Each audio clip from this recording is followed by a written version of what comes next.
We don't have a color.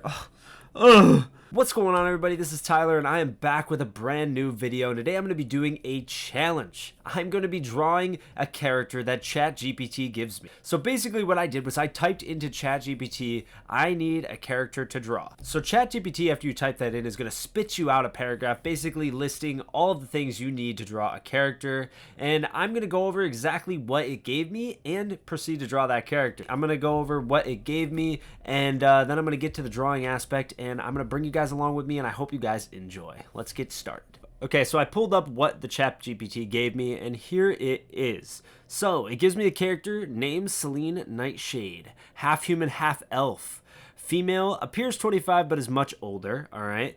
And then here's where it gets into the nitty-gritty of it, the appearance, right? So we've got pale, almost luminous skin that glows faintly in the dark. That's kind of interesting. I don't know how I'm going to show that. I think I might just do pale skin. So we've got silver hair that cascades in waves, sometimes looking like it's made of starlight. Silver hair, I'm excited. That sounds really cool. Eyes that shift in color, sometimes purple, sometimes blue, depending on the lighting. I really think that's a cool idea, but I think for this specific challenge, I'm going to do her eyes in purple. I just think that's the cooler of the two colors, and showing a shifting in colors in one piece is going to be a little bit difficult. So I'm just going to do it like that. We got pointed ears, obviously, because she's half human, half elf. So we got pointed ears with intricate silver jewelry dangling from them. Wears a cloak made from dark, shimmering fabric that seems to shift with the stars. The edges of her cloak flicker with small constellations. This is really cool to me. I'm excited to draw this kind of cloak, and I have a really good idea for, well, maybe good. I have an idea for how I want to accomplish this this stuff here, but it goes along with the personality and powers, so let's go into that. Her personality is enigmatic and calm. She often speaks in riddles. Celine is both wise and cryptic, and she is a guardian of the forgotten secrets of the world. She is patient but unyielding when it comes to protecting the realm's hidden knowledge. So from that, I get a very calm character, very wizardly-like kind of to me, a leader almost. And I'm thinking powers. It says able to manipulate shadows and moonlight. She can create illusions and travel through darkness. She can also heal with moonlit magic. So I'm getting the idea that all of her powers come from the moon. So my thought process in creating this was I'm going to do an outside dark, nighttime theme with the moon as a prominent piece in the background. That was my thought. And then I decided to send another reply to this because I felt like, oh, maybe it's missing something. So I replied, does she have a weapon? Into which I got this reply for what her weapon is, called the Moonblade. Sounds like something out of Kingdom Hearts. Description, a long, elegant sword with a blade that seems to be made of liquid moonlight. And that sounds cool to me. Liquid moonlight, that gives me ideas for what something cool could be.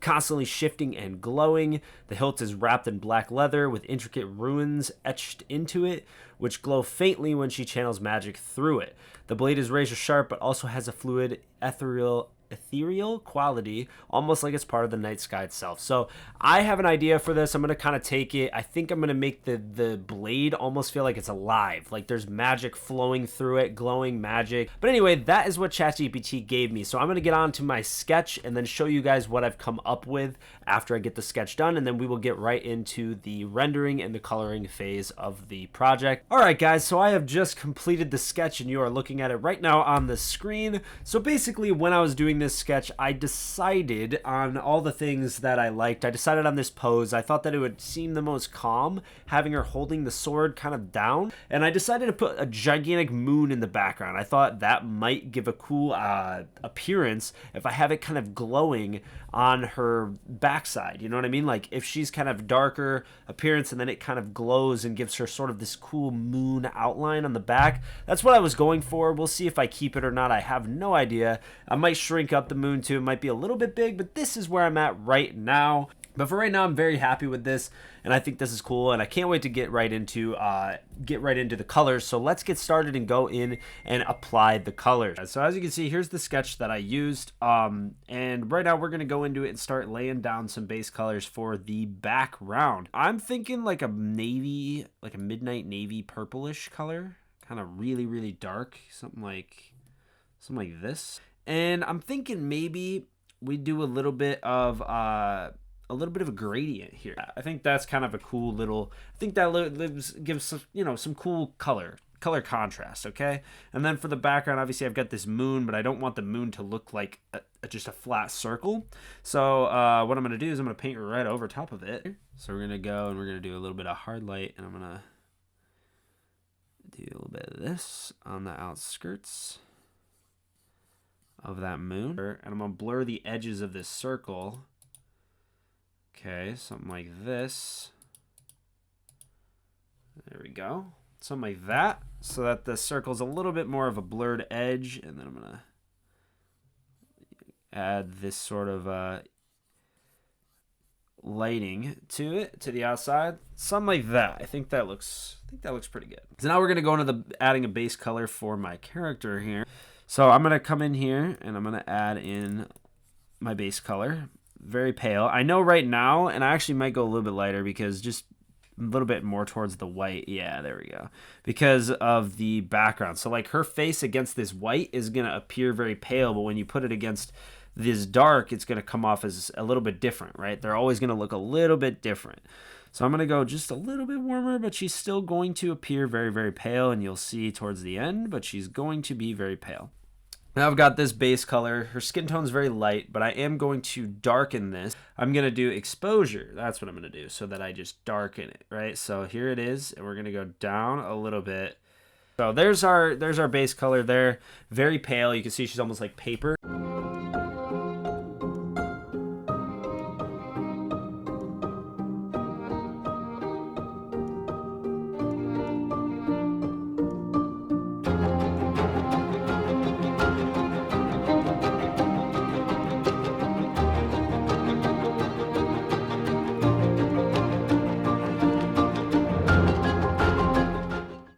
So I'm gonna add a multiply layer. We're gonna go kind of midway, and what I'm gonna do is I'm gonna apply shadows where I think that it makes the most sense. Something underneath the neck here is definitely one of those spots that makes the most sense to me. This will probably be more of a cast shadow kind of spot there. We're gonna put a little bit of shadow kind of coming like this right here, a little bit over here. So let's start blending. You're doing a little bit of light rendering. Start blending the things that I think need to be and are not going to be cast shadows. So like these on the face here. We're going to go a little bit darker now onto a secondary, just to get a little bit more shadow in there in some spots that I think could use it just a little bit darker. I'm going to do a little bit of blush. We're still going to kind of keep it very, very vague. I'm going to get a little bit on the ears, a little bit there, a little bit on the forehead I like to do. We'll do, I got on the nose, maybe a little bit more on the nose, and a little bit on the fingers as well, just to warm them up a little bit. Again, highlight on the nose, so we'll kind of, drag it up the nose bridge a little bit. There we go. So somewhere in there, definitely on the chin, kind of on the upper echelon, like the upper side of the chin. We'll put the highlight on the upper side, or like the little bit of light that's hitting on the upper sides of the cheeks as well.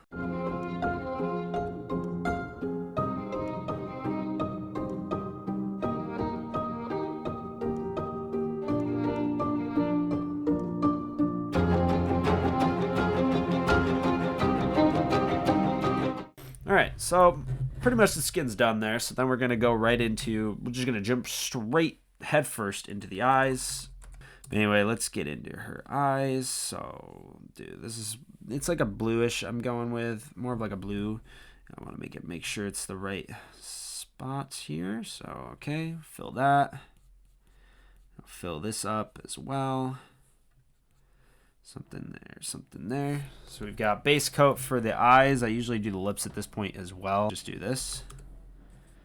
Kind of like this. Obviously this is a little bit fleshier than maybe, we might have thought.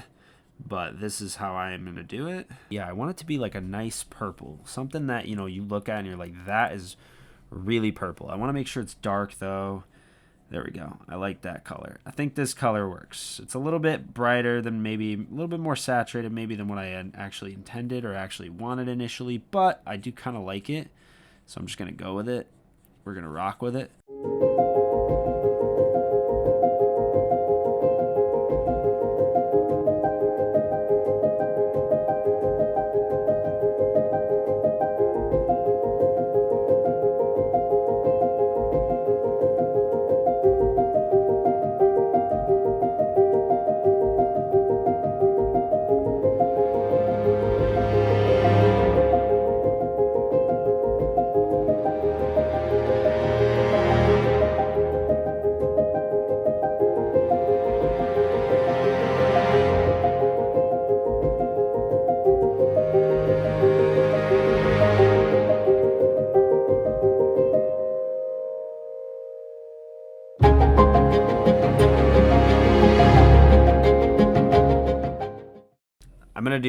dark, like pretty much like a black for her eyebrows.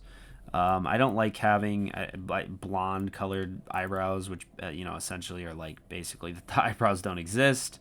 I'm not a fan of that, so I always go for something like this. I'm gonna go a little bit darker, and I'm gonna draw in these eyebrow lines. And this is kind of something I picked up from. This is something that I picked up from doing from comic book art, not necessarily, SamDoesArts or somebody like that. And this is something that I picked up from comics that I really enjoy, is kind of adding a little bit of extra pizzazz to the eyebrows. Yeah, so there's that. We're doing pretty good here. All right, go. So right now I'm going to be adding some freckles to the face just to give it a little bit more detail. Also, a quick costume change. I'm going to be going in with a eraser as well to erase some of the freckles in the places that I don't really want them to be and get the nice look. I'm adding some shadow to the hair right now, kind of going in, putting it underneath the jawline and other places that I think it might need it, like the crown of the head as well. And now I'm going to be adding in some highlights on the tops of the head and other places. These go perpendicular to the way the hair flows. You always want them to be perpendicular. I'm going to go back in with an eraser to cut into it and help blend the hair and make it look pretty uniform.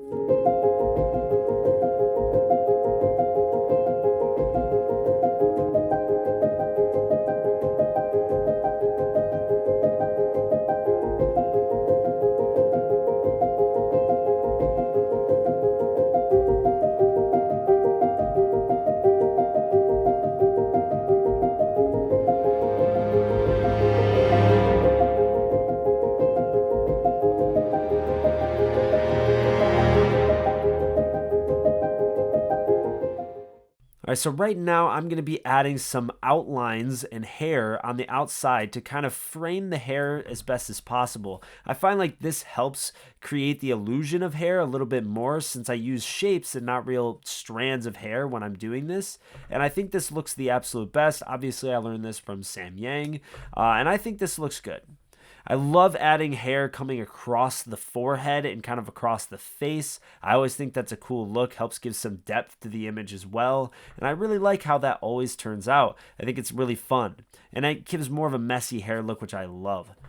Now I decided to add a little bit more of a warm tone to the moon instead of it being that bright white that it was before. I felt like this warm tone would help contrast all the cool colors in the image and make it look a little bit better and more appeasing to the eye.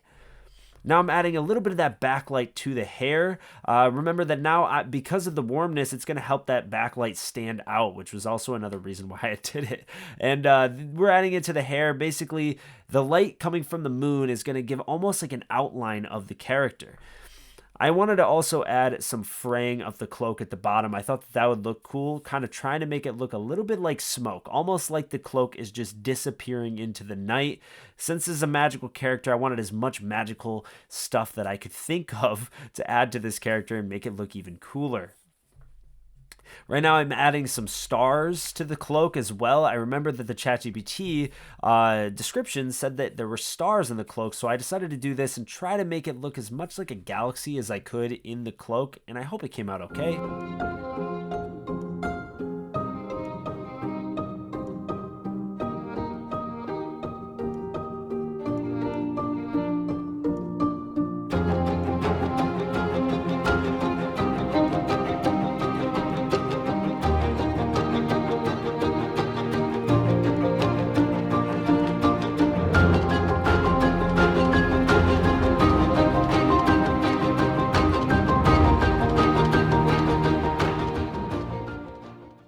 Now I'm coming in with some light bluish, whitish colors for this sword. I'm kind of just making marks in as random of places as I can to capture that liquid magic moon energy that the description had, and I really wanted this to be as wild and chaotic as possible. As you can see here now, I've got that kind of where I want it, so now I decided to add a little bit of an extra piece to the sword handle to try to make it look more like the sword is kind of pushing through. It's almost like it's containing it, and it's bursting out from this little handle on the sword, and that's why I added it. Now I'm adding some extra lines coming off, and this is much harder lines, so it's to really sell that movement of the moon and the liquid magic power that is coming out of this sword, and I thought that would look kind of neat. finishing up with the backlight on the actual cloak itself, because it's going to backlight her entire body, and I want to make sure it has that unique look to it so that I can get that shine. That was why I put the moon there in the first place.